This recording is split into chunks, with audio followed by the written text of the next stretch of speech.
Same record, same questions, same problems for the Chicago Bulls. Are the Bulls ready to finally take action, or are we stuck on repeat mode yet again? We're talking about the Nets fallout, the front office under pressure, and 3 young trade targets the Chicago Bulls could actually go after at this year's trade deadline. We're talking about all that, plus dive into the mailbag right after this.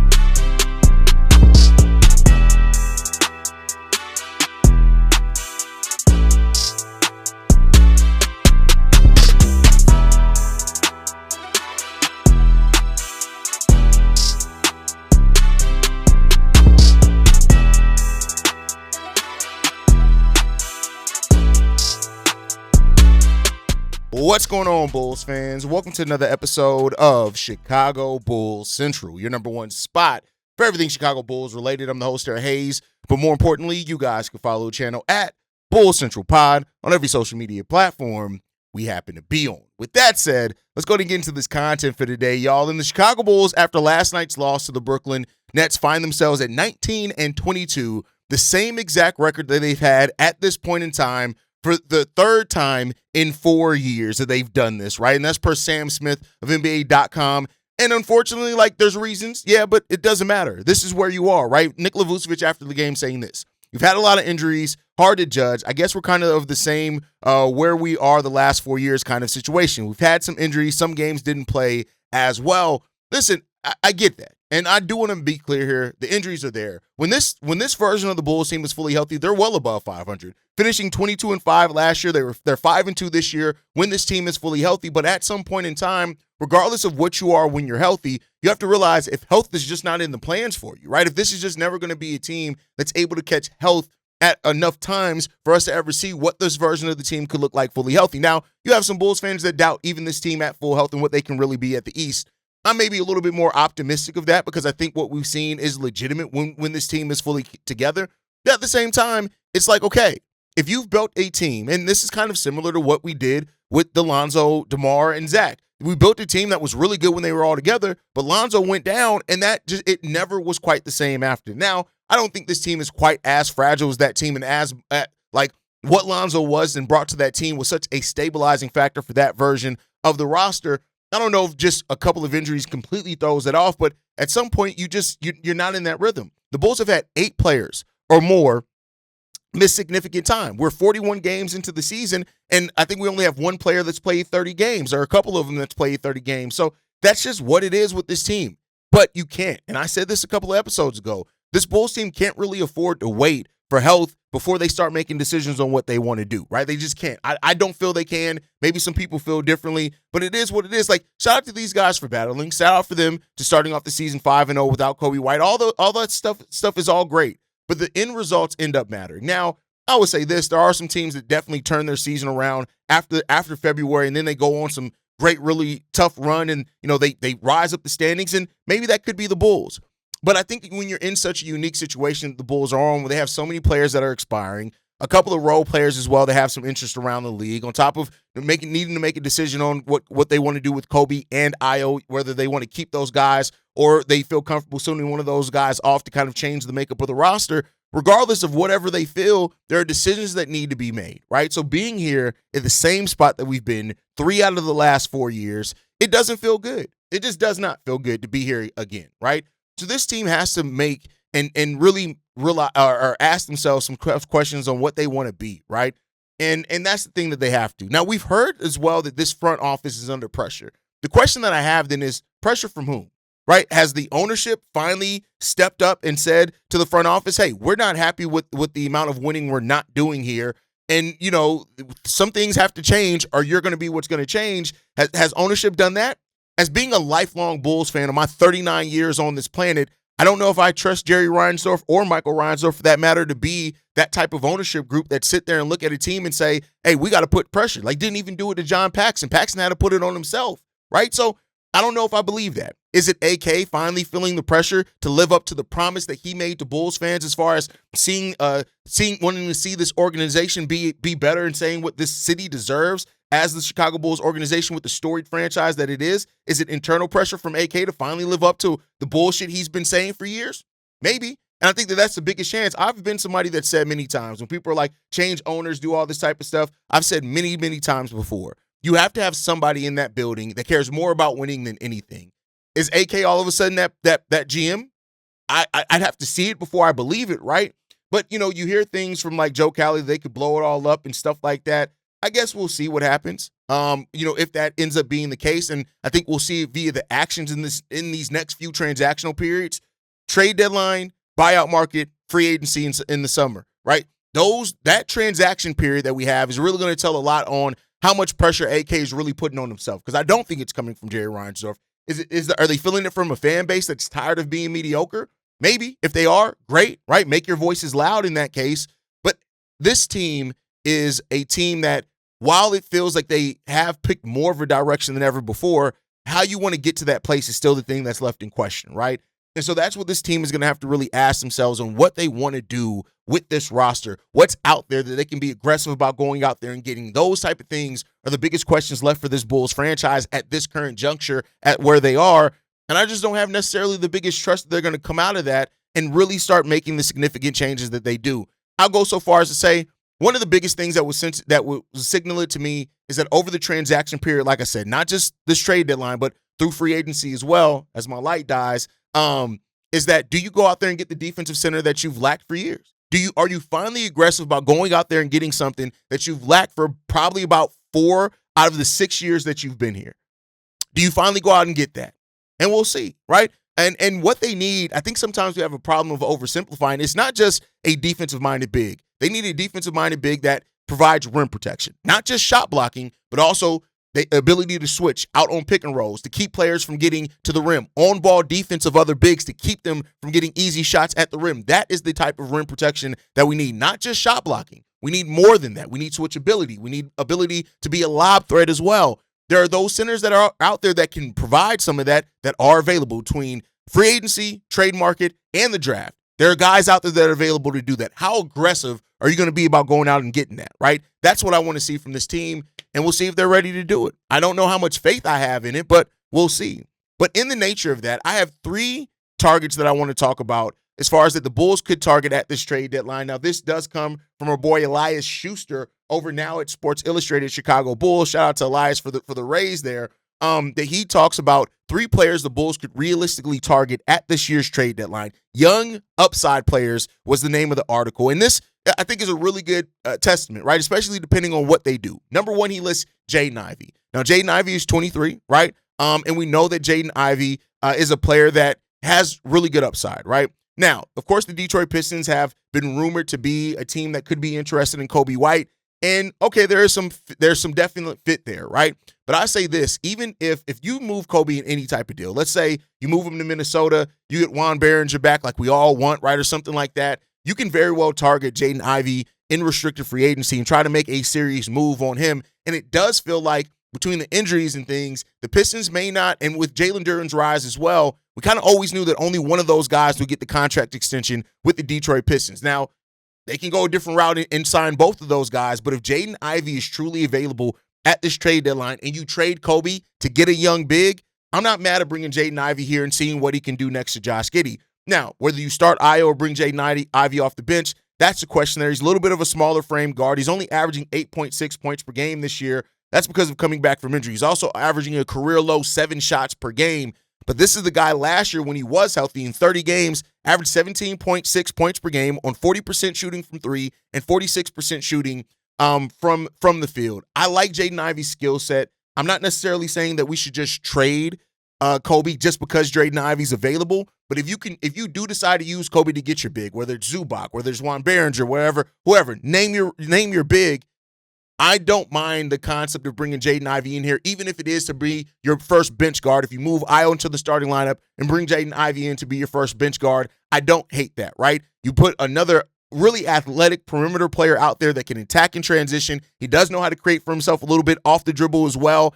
I like that, right? His improved three-point shot as well that he showed last year is something that can fit well, with Josh Giddey as well. So Jaden Ivey, 23 years old, not too much smaller than Coby White. I know Coby has some size issues and things like that, but another player that I would definitely look at in that case. But again, and not to say that an Ivy for Coby White swap with you getting maybe Paul Reed back as well. If you sweeten the pot a little bit, I wouldn't hate that deal either for the Chicago Bulls. But let me know what you guys think on that. Another player, and this is one that a lot of you guys have brought up recently as well, is Benedict Mathurin. And much like, and again, Elias Schuster mentions him in this article, much like Jaden Ivey, if the Bulls move on from Coby in a separate deal, I'm not mad at them targeting Ben Mathurin. Now, the Pacers reportedly wanted to see what Ben Mathurin did this season before they made an extension, a decision on a long-term contract extension for him.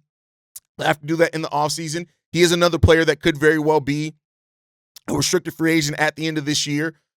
In this offseason, he's averaged 17.8 points per game this year, 5 rebounds, 42% shooting from the field, 36% shooting from three as well. This is a guy that's basically gotten better every season, right? He's still young as well as 23, fits your timeline if you decide to go out and get that, and he could be available, whether it's a sign and trade or you try to get him as a restricted free agent outright because of the situation the Detroit Pistons are in. They do not pay the luxury tax, much like the Chicago Bulls. That is a mandate from their ownership. So with Jalen Duren and the rise that he's had and the pick and roll chemistry with I'm talking about a completely different thing. Ben Mathurin, I'm mixing the Pistons. Ben Mathurin is a guy that, Tyrese Halliburton's coming back. They need to try to find a big. I know Huff has done pretty well for them. But if they do decide to move on from Ben Mathurin, again, another team that does have a mandate from ownership not to pay the luxury tax, if the Pacers decide to move on, I'm not necessarily mad at Ben Mathurin at all. It's just, what would you have to give up to get him, or can you actually sign him as a restricted free agent? The last guy, Yves Missi. Now, we've talked a lot about Yves Missi. And with Derek Queen's rise there in New Orleans, Missi could be gotten. And considering he was a second-round pick, he was a late first-rounder, I think. Considering that, what could you get him? Could you get him for the Portland pick? Is that too much to give up for Yves Missi? Now, I have my questions and my doubts if Yves Missi can be a permanent starting center for you. I think you still have to get in your starting center of the future. But to bring in, for example, if you let Vooch walk, you keep Zach Collins, you keep Jalen Smith, you add Yves Missi to that and draft a center that you're going to develop over time, I'm not necessarily mad at that rotation there. And we know that any rookie that the Bulls draft is probably not going to play a lot in their first year, at least not to start off with. We'll see if that changes. Especially young bigs, they tend to be foul prone and stuff like that. I like Yves Missi as a prospect. I think that he has a lot of upside. It's just a tough center, a guy that was drafted towards the end of the first round. Maybe you can get him for the Portland pick. The Bulls can absorb him into either of their trade exceptions. That's how low his contract is. 6'11", 235 pounds. You get up, can be a lob threat. The rebounding per minute is pretty solid for him as well. Last year when he played 26 minutes, he was an 8 rebounder. This year he's only playing 18 minutes. It's 8 minutes left and is only getting, 2.5 rebounds less than that, 5.4. So this is a guy that I do like his prospect here, Chicago with the Bulls. It just determines on what it costs to get him here, and that's what the Bulls would have to weigh. But those 3 guys, I like it. He fits. The question is that, do the Pelicans really want Yves Missi for the long haul? And if they don't, let's get him to Chicago. I'm not mad at that at all. So let me know what you guys think on those 3 young targets, players the Bulls could target at this year's trade deadline. Today is Saturday. That means it is Mailbag Day. Let's go ahead and get into these voicemails, man. This one's from Corn. What's the good word, King Drip? It's your brother Corn, man. Let's get right into the shit right now. Hey, man, I'm calling right after the Bulls win, but I'm not even here to talk about that, man. We've been talking about a lot of trade shit, right? And it's been some big names connected to the Bulls. But there's one name that I want more than anything. And people might, and it's a pipe dream. It's not going to happen, but I'm going to have fun, goddammit. Why not? I still want AK to make a call to Memphis for the one, the only, Ja Morant. To me, Ja Morant to the Bulls, and I don't want to hear about it. I get it. Oh man, all the games and shit in Chicago and all that shit, and Ja Wick. Okay, let's forget all about that. Let's just talk basketball. And him going to the East. To me, that power would shift drastically. I love Josh Giddey. I get Josh Giddey is averaging 29 and 9 on the bridge of being an all-star and all that. But due to his injuries, unlikely, right? When Ja Morant is healthy, when Ja Morant is on his shit, Ja Morant is probably top 5 in the NBA, point blank period, that can go against any of the best. He can go against the Anthony Edwards. He can go against the SGAs of the world. He can go against the Lukas of the world. That's when he's on. That's when he's focused. He is that fucking special. Of course, it's not going to happen, right? Of course, But, hey, what's wrong not dreaming, What's wrong not thinking and fantasizing that man in a Bulls jersey? Damn, man. I call me crazy. I would trade whatever. You want Giddey, you want Coby, who do you want for Ja? That's just me. Call me crazy. Call me insane. I get it. We all love Giddey. I love Giddey too. But that's just how I feel. All right, King Drip. Love you. Peace. Blessings. See red.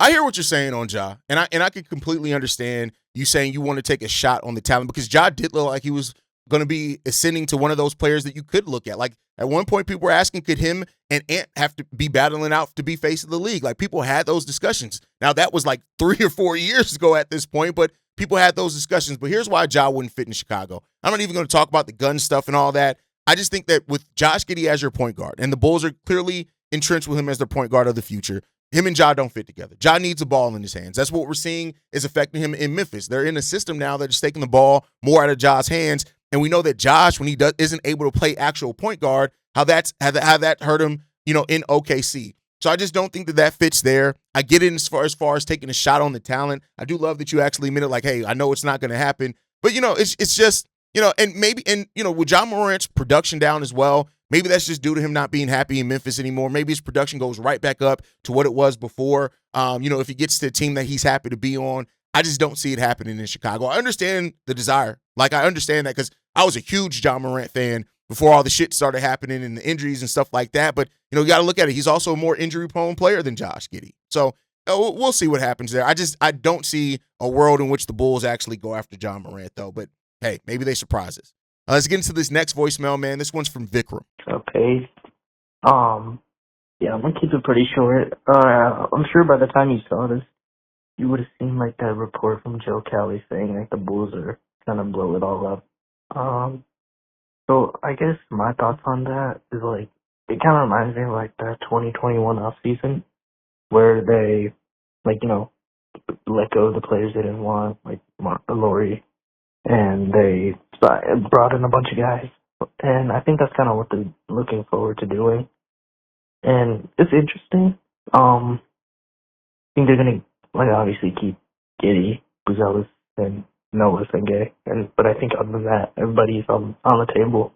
I think they'll be hesitant to, any IO deal. But obviously, if we get, a good pick out of it, I think it's worth it to trade IO because, they're, I would only trade if it's him, if it was a real lottery pick we were getting, but I just don't know if anyone would give us that kind of value.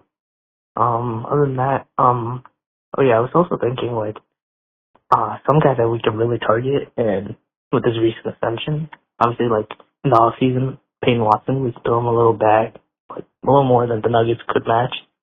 And if we don't re-sign a Coby White or any of the other guys, we could re-sign IO. Even if we don't, we could bring in Peyton Watson, look at Walker Kessler, and now that's a really dynamic offense.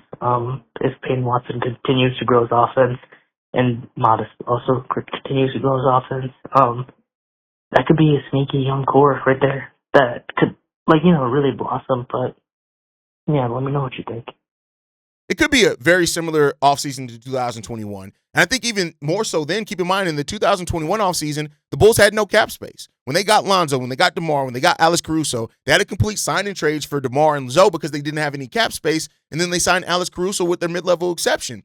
And so now this is a team that will have their mid-level exception. They'll have actual cap space. They have draft assets that they can do. They can still do sign-in trades for some of their expiring veterans to help them go to other teams who could stack you more assets to use in other deals. The Bulls have a lot of things at their disposal. And much like in 2021, they kept Coby, they kept Zach. They had already traded for Vučević, and they try to find pieces that fit with those guys. Josh Giddey is going to be here. No Essengate is going to be here. Matas Buzelis is going to be here. Ayo Dosunmu, I think, is going to be here. Coby White is up in air. We'll see what happens. But I don't think it's going to be a complete overhaul and change like some people want. But you could find pieces that better help that stuff fit together, and we'll see what the Bulls do with it. But great, spot on there. As far as Watson, I don't know. Again, I wouldn't hate it if that's what the Bulls decided to do and target. I think he's a restricted free agent. If they decided to target Peyton Watson, I have some questions on the fit long term. I have some questions on, if he'd be able to be that and what that does for Matas. You can move Matas back to the 3, stuff like that. But what the season that he's had is really good. I just don't know if I like the fit as much. But hey, we shall see. All right, let's get into this next one, man. This one's from Rob. Yo, Haize. What's good, my brother? Happy New Year to you, man. It's your boy Rob, DJ Scroll Thompson, Chi-Town. Yo, just got done watching your video on the asking price for Coby White. Talked about Josh Giddey, and so forth. But during that video, man, you brought up Patrick Williams, and you brought up the conversation that's out there right now about his trade value.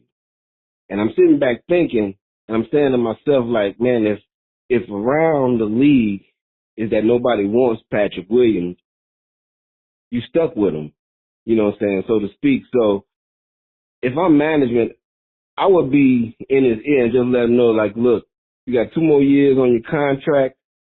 Whether we resign you or you become a free agent, you need to bust your ass and prove yourself for yourself. You know what I'm saying? Because either way it goes, if we decide that we're not going to resign you and the sentiment around the league is don't nobody want you, then you asked out, so to speak. So you gotta put up or shut up, you know what I'm saying? Especially if he's not out there on the trade market, man, to bring back something worthwhile, you know what I'm saying, for the team, you know what I'm saying? But outside of that, man, I know this is the Bulls conversation, but, man, I just wanted to give y'all brothers mad love for the turn up y'all had after the Bears win, you know what I'm saying? I saw that, man, and I'm sitting in my garage, man, and had to run in the crib and grab my bottle just so I can pull me a shot and have a shot with y'all. I wish I could have been on that video with y'all, man, just to turn up a little bit. But y'all turned up, man. Been watching y'all for a while. First time calling. And I just want to say, man, I love what you're doing. Appreciate everything you're doing. But, yeah, Patrick Williams, he asked out right now, you know what I'm saying? And hopefully, if they do trade Coby, man, they get something worthwhile back in return. I don't want to see him go. I really want to see some people in the management go. You know what I'm saying? As far as even the coach, you know what I'm saying? We do need somebody with some more skill mentally, as well as, you know what I'm saying, what they can get executed and what they can bring out the best for this team. But, man, love y'all. Man, appreciate you, brother, man. Love what you do, man. Big supporter, man. Watch all the time. And, man, the hottest thing out there, man, for me as far as being caught up to speed on Chicago sports, man. One love. Peace. Bulls are out on P. Will. At this point, let's stop talking about things to motivate P. Will. There's nothing to motivate P. Will. When Bulls are fully healthy, P. Will was averaging 4 minutes. P. Will's playing now because the team is hurt. He's not going to be playing once the team isn't hurt. P. Will's not part of the Bulls' long-term plans. I don't think anymore they're worried about motivating P. Will. It's basically show up, and when your number's called, what do you give us? That's what it's for P. Will at this point. So I think, I'm just over the P. Will start part of it. Now, as far as the Bears, let's hope the Bears give us reason to turn up again on Sunday, Rob. That's all I can say there. But let's move into the next voicemail, man. This one's from Reginald. Hey, this is Reginald. I just heard about you and Pat talking about possible trade moves. And the idea of getting Trey Murphy has always been a good one to me because I think the man has a higher ceiling than Coby White. I think he's a slightly better defensive player. And I know a lot of guys want to make, all these, big trade moves for superstars. But I just want someone who can just do their job. Trey Murphy's job would be to come in, put in score points, play at least solid defense, and be a part of the team. And I think he can do that well. As for other guys, I think the Bulls could get a guy like Daniel Gafford or someone like Vooch, especially with AD down. And yeah, you're probably gonna have to give up like a pair of seconds, but I don't mind because this solves your defensive center problem. As for the power forward spot, Bulls definitely need size there. They need someone who can stay healthy, block shots, protect the rim. And the two guys that I'm looking at the power forward spot that the Bulls could get are young Clay from Atlanta and Bobby Portis from Milwaukee. I know some people might say, how the heck the Bulls going to get Bobby Portis? You're going to have to give up a first-round pick for him. And to be honest, I think he's working simply because of the protection and the effort he gives on both sides of the court. You know, that's one of the reasons why I never wanted him to leave. But if he's willing to come back to Chicago, I definitely have him. If you have a team of Jack Collins, Daniel Gafford, Bobby Portis, Jalen Smith, with Trey Murphy, Io, and Josh Giddey, as you know, with Trey Smith, Trey Jones. That's not a bad group of guys to build a team around. Yes, you're gonna have to give up multiple firsts for Trey, but once again, I don't see anyone in 2027 or 2029 or anyone you can get with the Portland pick that's going to equal him. You got it for a long term. I think that'd be a great move for the Bulls. I highly doubt AK will do it. But what's your opinion? Thanks. Trey Murphy has a ton of potential. I just don't know about giving up 3 first-round picks and a young player for Trey Murphy. That's an all-in trade, and you better believe, or better, you better have some belief that trading that many assets for Trey Murphy, you're not just going to be a playoff team. You're competing to be one of the top 4 teams in the Eastern Conference. You better hope that that's going to be the case. I don't think so. Yeah, you know, I don't think I love Trey Murphy as a prospect. I don't know if I like it for 3 first-round picks. That's a lot of unprotected first-round picks to give up for anybody, much less a player that's never been an all-star, a player that's never been the number 1 on his team, and a player that, you know, is on a losing team. I don't know that. Not to say that Trey Murphy couldn't help. I don't know about 3 first-round picks. Maybe 1 unprotected and another protected or a pick swap. Maybe that I'd be willing to do with a young player, but I just don't know if I'm willing to do that and 3 unprotected first-round picks, to be honest with you. And as far as a first for Bobby Portis, I'm not giving up a first-round pick for Bobby Portis at all. I'm not doing that. If you can get Gafford for 2 seconds, though, like you pointed out, I do that trade every day of the week. Gafford for 2 seconds is a steal. So there you go on that one. All right, let's get into this last voicemail, man. This one's from Shay. Yo, Haize, what's up? I just got finished watching, you got finished watching around the same time I did. But one thing that Billy Donovan needs to really learn how to do is to know what matchups to put out there when it's time to play certain things such as defense and offense. For example, that last play that I just saw with Michael Porter Jr. hitting that game winner on us, if you sub Vooch out for Smith, bring in, I don't know, say you do bring in Modest, but decide to put in Bruce Ellis in for Coby, there's a good chance Porter Jr. doesn't even make that layup when going to the rim. I feel like Billy,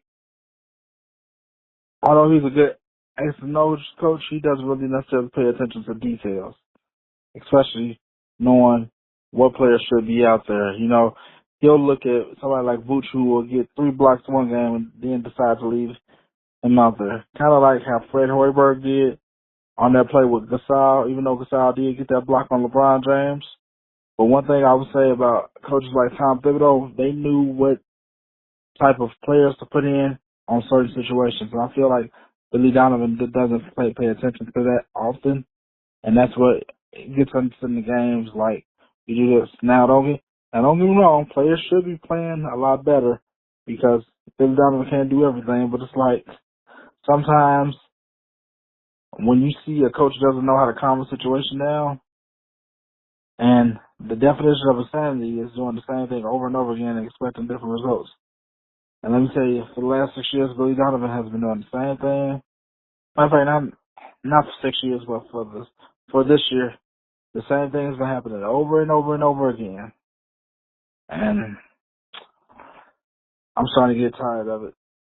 Anyway, tell me what you think. Peace.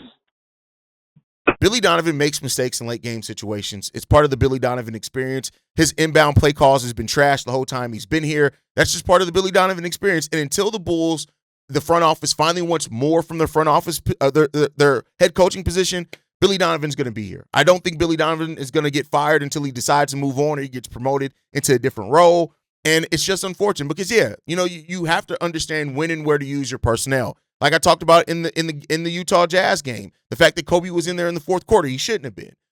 You got to understand you can't be, if you are this team that is trying to win, if you're prioritizing winning over everything, you can't make some of the decisions that Billy Donovan makes down the stretches of games. You just can't do that. And we see it too consistently from Billy Donovan. But I made my thoughts on Billy Donovan very well known a few episodes ago. I think it's time to move on. I know that they probably won't, but, it is what it is there.